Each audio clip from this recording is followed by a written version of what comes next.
Pada hari ini saya akan menjelaskan latar belakang dan dampaknya dari kebijakan tanam paksa, pintu terbuka, dan juga politik etis. Pertama, akan saya menjelaskan tanam paksa terlebih dahulu. Nah, arti dari tanam paksa adalah petani Indonesia terpaksa untuk menanam segala jenis tanaman yang diinginkan oleh Belanda yang akan dijual di pasar dunia. Dan sebagian besar dari keuntungan penjualan tersebut itu diambil oleh Belanda. Nah, yang dapat menyebabkan terjadinya tanam paksa atau nama lainnya adalah kultur stelsel adalah karena pada tahun 1825 hingga 1830 terjadi perang Diponegoro, di mana Pangeran Diponegoro memulai sebuah perlawanan terhadap Belanda, dan juga terjadi sebuah perang satu lagi, yaitu perang Padri, di mana terjadi perbedaan pandangan antara kaum Padri dan dengan kaum adat yang pada akhirnya bersatu untuk melawan Belanda. Nah, perang-perang tersebut itu membuat pemerintah Belanda menghabiskan uang kas mereka, sehingga ya kosong kas negara mereka. Walaupun secara teori Belanda bisa mengalahkan mereka semua dengan mudah tanpa mengeluarkan uang yang banyak seperti yang mereka lakukan pada masa itu.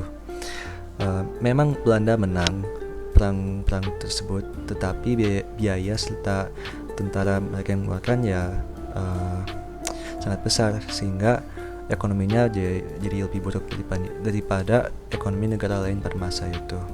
Nah, tidak juga perang Diponegoro dan perang Padri yang menyebabkan kekosongan kas negara, namun ada juga utang-utang VOC yang dapat menyebabkan VOC untuk bubar.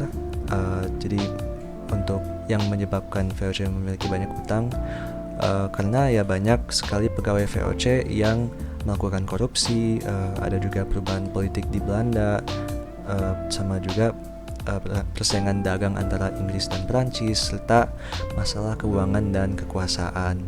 Semua itu dapat membuat VOC berutang banyak, dan ketika bubar, utang tersebut dipindahkan kepada pemerintah Belanda. Terakhir, ada juga kegagalan politik jalan tengah di parlemen Belanda, di mana pemerintah Belanda gagal untuk mencari suatu jalan di mana semua pihak dapat setuju. Karena pengeluaran keuangan menjadi semakin tidak terkontrol di pemerintah Belanda, maka seorang tokoh bernama Van den Bosch mengajukan suatu usulan untuk melakukan penanaman tanaman yang laku dijual di pasar dunia. Setelah diterima oleh parlemen dan diterapkan di Hindia Belanda, maka dikenalkan kebijakan kultur stelsel kepada orang Indonesia yang menyebutkan kultur stelsel sebagai sistem tanam paksa. Danam dari tanam paksa bagi bangsa Belanda adalah meningkatnya hasil tanaman ekspor yang dapat mengembalikan kejayaan dan kekayaan keuangan mereka, sedangkan bagi Indonesia sendiri rakyat semakin miskin dan mengalami penderitaan fisik ataupun mental. Secara fisik ya seperti kelaparan dan bahkan kematian, sedangkan kalau penderitaan secara mental itu dimana semangat petani itu semakin melemah, jadi tidak memiliki keinginan untuk menanam tanaman yang bagus. Maka tetapi ada juga dampak positif dari tanam paksa bagi bangsa Indonesia, yaitu rakyat Indonesia dapat mengenalkan sistem irigasi yang baik, dan juga mereka juga dapat berkenalan dengan tanaman produksi yang laku di pasar dunia atau ya ekspor. Nah, untuk kebijakan kedua ada kebijakan politik pintu terbuka. Arti dari kebijakan tersebut adalah kebijakan politik di mana perekonomian Indonesia dibuka kepada pihak swasta untuk mendorong pertumbuhan ekonomi dan meningkatkan kesejahteraan antara Indonesia dan Belanda. Yang dapat membentuk kebijakan ini adalah ketika kelompok liberal dalam parlemen Belanda menang. Nah, ini kelompok tersebut itu menginginkan adanya kebebasan berusaha tanpa campur tangan pemerintah, serta munculnya kritik keras terhadap sistem tanam paksa yang dibuat oleh Edward Douwes Dekker, di mana ia mengatakan dalam bukunya Max Havelar bahwa rakyat Indonesia itu sengsara dan juga diperas habis-habis oleh pemerintah Belanda maupun oleh penguasa pribumi.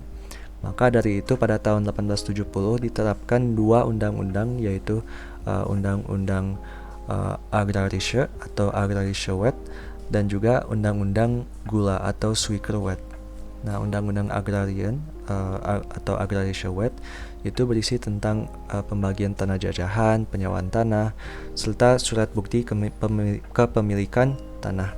Yang Undang-Undang Gula itu berisi tentang pengelolaan tanaman tebu oleh pemerintah dan juga akan secara bertahap diserahkan kepada pengusaha swasta. Selain itu, latar belakang dari kebijakan politik pintu terbuka adalah dibuatnya Traktat Sumatera yang dilakukan pada tahun 1871, yang dimana perjanjian tersebut pihak Belanda bisa memperluas kekuasaan sampai wilayah Aceh. Nah, Inggris juga terlibat dalam perjanjian ini, dan Inggris itu meminta pembayaran dari Belanda, yaitu dengan menerapkan ekonomi liberal di Hindia Belanda, termasuk Indonesia. Alasan mengapa Inggris melakukan itu supaya pengusaha asing bisa menanamkan modal dengan mudah di Hindia Belanda serta menyebarkan ideologi kapitalisme dan juga liberalisme di seluruh dunia. Nah, karena Jawa menjadi pusat perekonomian Nusantara pada saat itu, maka modal lebih mudah ditanami oleh pihak swasta Inggris, dan karena produksi rempah-rempah Indonesia itu sangat laku dan juga berkualitas, Belanda harus menggunakan pelayaran Hongi untuk mengontrol produksinya supaya dapat tetap dimonopoli. Karena itu menanam modal menjadi lebih terjamin keamanan modal dan usahanya. Nah, karena Inggris mengetahui bahwa pihak Belanda itu tidak mudah tertipu, maka pemerintah memberikan kebebasan kepada pengusaha untuk menyewa tanah, tetapi tidak memperbolehkan untuk membelinya. Maka tanah tidak akan mudah jatuh ke tangan orang asing, apalagi Inggris yang saat itu ya musuh utama Belanda. Maka jadi tujuan dari sewa tanah itu untuk setiap produksi yang dihasilkan oleh Indonesia dan wilayah Hindia Belanda yang lain itu bisa langsung diekspor ke Eropa. Dampaknya kepada Belanda adalah meningkatnya jumlah pengusaha asing yang menanamkan modalnya di Hindia Belanda, sehingga ya ekonominya lebih aman dibandingkan masa sebelum kebijakan politik pintu terbuka. Sedangkan bagi bangsa Indonesia adalah rakyat Indonesia mulai mengenal arti pentingnya dari uang dan juga tidak lagi tersiksa berat seperti ketika tanam paksa. Tetapi dampak negatif dari politik pintu terbuka adalah terjadinya eksploitasi kepada rakyat Indonesia untuk dipaksa bekerja di perkebunan swasta dan juga eksploitasi lahan produktif di Jawa. Nah, berikutnya ada kebijakan ketiga yang terjadi setelah politik pintu terbuka, yaitu politik etis. Nah, atau politik balas budi. Politik etis adalah sebuah kebijakan yang pernah diterapkan pemerintah Belanda di Indonesia pada tahun 1901 yang berisi program-program sebagai kewajiban moral menyejahterakan para penduduk wilayah jajahan. Latar belakang dari kebijakan ini adalah ketika satu orang Belanda yang bernama Pieter Brooshoft yang mendokumentasikan bagaimana kesengsaraan yang dialami oleh rakyat Indonesia pada tahun 1887. Nah, karena itu muncul kritikan kaum humanis terhadap kebijakan politik pintu terbuka. Ada juga sebuah artikel yang bernama N.R. Schultz yang ditulis oleh Van Deventer dalam majalah De Gids pada tahun 1899 yang menyatakan kemakmuran yang dinikmati bangsa Belanda berasal dari negeri jajahan yang penduduknya miskin dan terbelakang. Nah, gagasan dari Van Deventer ini kemudian mendapatkan dukungan Ratu Wilhelmina, yaitu Ratu Belanda, sehingga muncul kebijakan baru bernama politik etis.